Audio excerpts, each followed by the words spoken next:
everyone, today we will do Kailash Chandra dictation transcription number 59.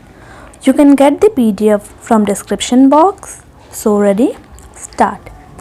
Under the second 5-year plan, the government want to start junior technical institutes, but so far the education department is not in a position to know what type of junior technical institutes are going to be established in the country.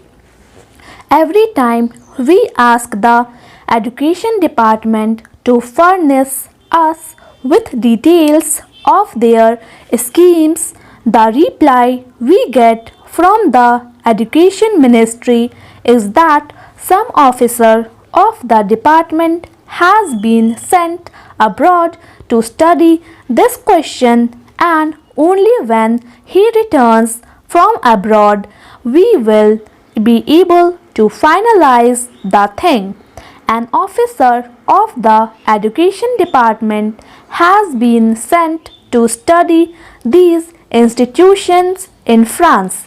I think he must have spent 4 or 5 months in France, but the reply that the education ministry has given is that he could not study the entire scheme and he wants some other officer to be deputed to study.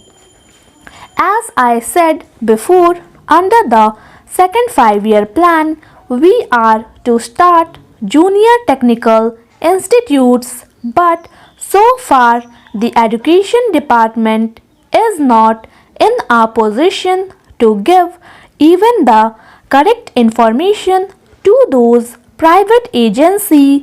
We are there ready to start these schools.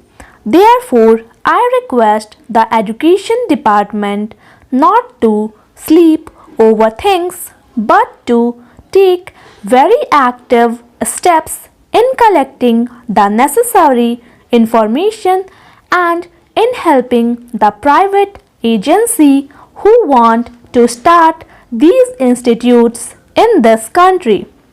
I know my people are suffering because they have been given a very defective type of education. Today we have to depend upon the reservation. Whenever any vacancy occurs in a department, that vacancy, even if it is reserved, is not filled by a scheduled caste man. Naturally, this type of education will not help a candidate to choose any other profession except to depend upon government establishment. Therefore, it is necessary at least to see that the scheduled caste, the scheduled tribes and the tribal people do not depend upon the reserved services. They must be given technical education. For that, the education department will have to spend enormous money. I do not want government to simply waste money in propaganda against untouchability. This is a real step which would definitely improve the condition and make the scheduled caste to be independent.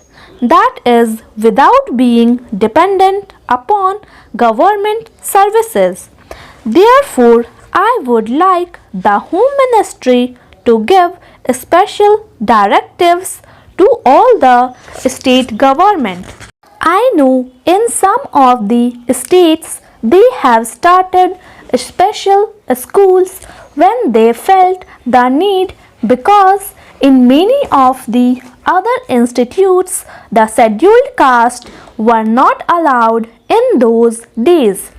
At that time there were many states which had started special school to cater to the needs of the scheduled caste. Now when the government is not able to give the reserved vacancies to them, it is necessary that these technical schools should be started so that the scheduled caste can be made independent and can prosper this country.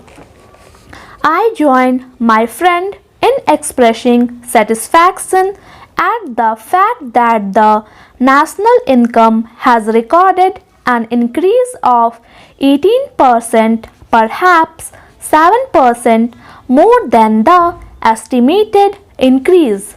But I do not find evidence of this in any appreciable increase in the standard of living in the villages. I should like to know from the finance minister if this increase in national income is reflected in the general living of the people. Have they tried to find it out either by any sample survey or by any other method?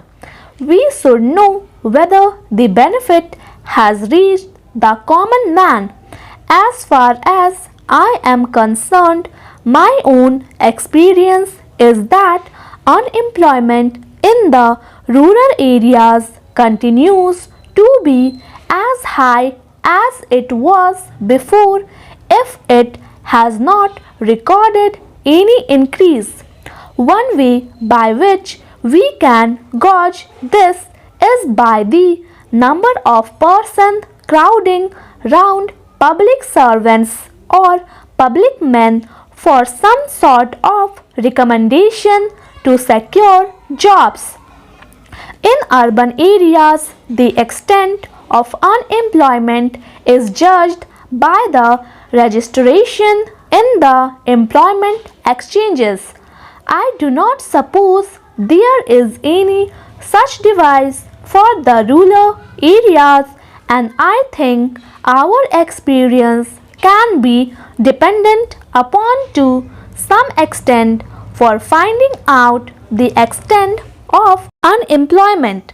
This leads me to feel that even though there is an increase in national wealth, the benefit is not going to the common man. Therefore, I feel that we should bring about a very drastic change in the property relation if we are really keen on realizing the socialistic pattern of society. The sooner we change the property relation, the better I believe the proportion in which the accumulated wealth of the nation is held by certain classes determines the pattern of production to a considerable extent. The pattern of production determines the pattern of distribution. We cannot therefore secure distributive justice unless and until there is a change in property relation. We have therefore abolished the sanctity attached to the properties, and we have made compensation payable to those who are expropriated and non-justiciable. Thank you. Please subscribe my channel Steno Star.